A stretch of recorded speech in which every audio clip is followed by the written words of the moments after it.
How's it going, troops? Jordan here with episode 1 on my Call of Duty Black Ops weapon guides. This series is dedicated to analysing and reviewing the weapons used during the Cold War in Black Ops multiplayer.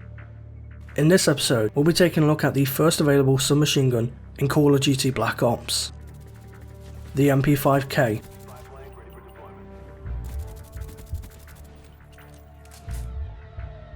The MP5K is a fully automatic weapon that you unlock straight away in Crate class at level 1, as it is part of one of the default classes.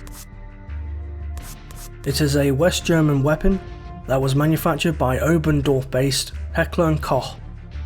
The MP5K is a shorter variant of the more well known MP5A2 and started production in 1976.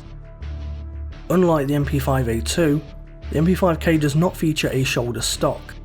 Instead, the receiver was covered with a flat end cap. The bolt was also made lighter at the rear, thus leading to a higher rate of fire than the standard MP5.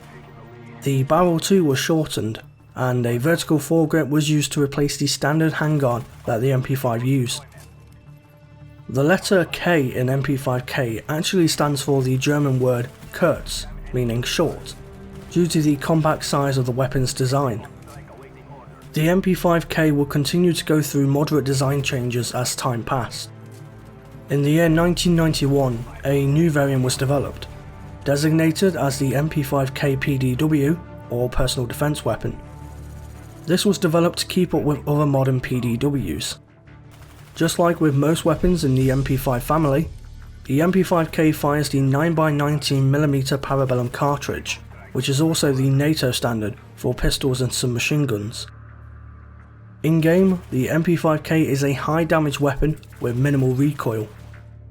It deals the damage figures of 40-20. This means the MP5K can kill up close in 3 shots, and over distance it will take 5 shots to kill. The MP5K also has a headshot multiplier of 1.4, allowing for 2-shot kills to the head up close and 4-shot kills over range if all bullets land on target. However, the downside to the weapon is its range. The range of the MP5K is cut short compared to other SMGs, meaning you'll have to get up close and personal in order to be effective. 20 meters is the effective range where the MP5K will deal the most damage. This high damage then drops off almost instantaneously at the 25 meter mark. Because of this quick drop off, the silencer would be a good attachment to use, since you need to be in close quarter combat anyway for the MP5K to perform. The iron sights are quite useful to use, with the rear notch rotary drum and front hooded post. This means that an optical sight is not necessarily needed for the MP5K, although for some players they might find that a red dot sight is more beneficial to counter the recoil. The magazine size of the MP5K is at 30 rounds, or 45 rounds if you equip extended mags. The fire rate for the MP5K is at 750 rounds per minute.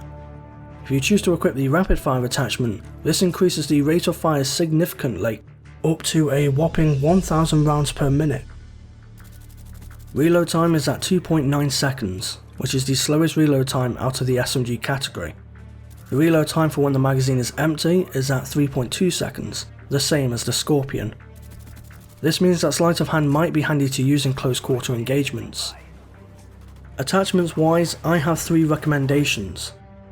The first being extended mags. With the slack in reload time of the MP5K and the close quarter battles you will encounter, extended mags will grant you extra rounds shall you ever come into a troubling situation.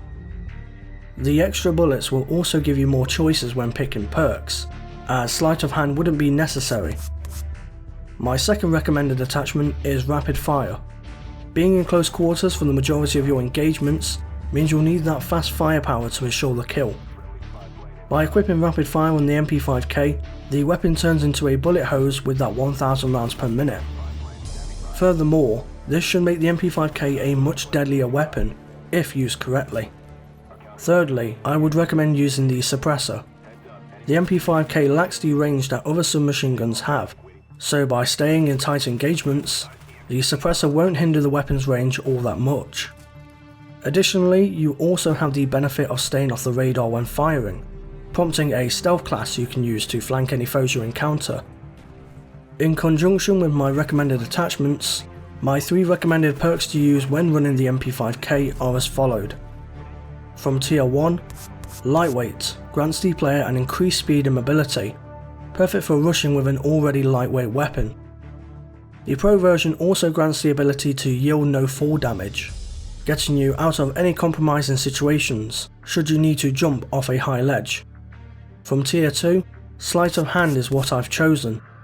Faster reloads means getting back into the action a lot faster. The Pro version furthers your weapon's quickness by allowing you to aim down sights at an accelerated speed. Agile reflexes are needed if you choose to blitz your opposition, making Sleight of Hand a beneficial choice to go with. Finally, from Tier 3, Marathon. Marathon allows the player to sprint for a longer duration, a perk that excels at the running and gunning tactic. The Pro version grants unlimited sprint to the player, allowing the player to dash out of an area should the heat arise. By combining all 3 perks, you will have the upper hand of rushing back and forth, whilst maintaining a close range powerhouse. The MP5K may lack the common traits of other modern SMGs, but with high damage and agile weighting, we have a weapon built for flanking the enemy and getting into those close quarter conflicts, where the MP5K shines at its best and is 1 brick short of a load.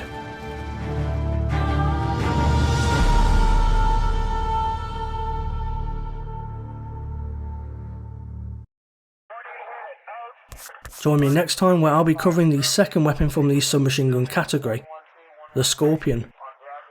So until then, I thank you all for watching, stay true to me troops, and I'll see you in game.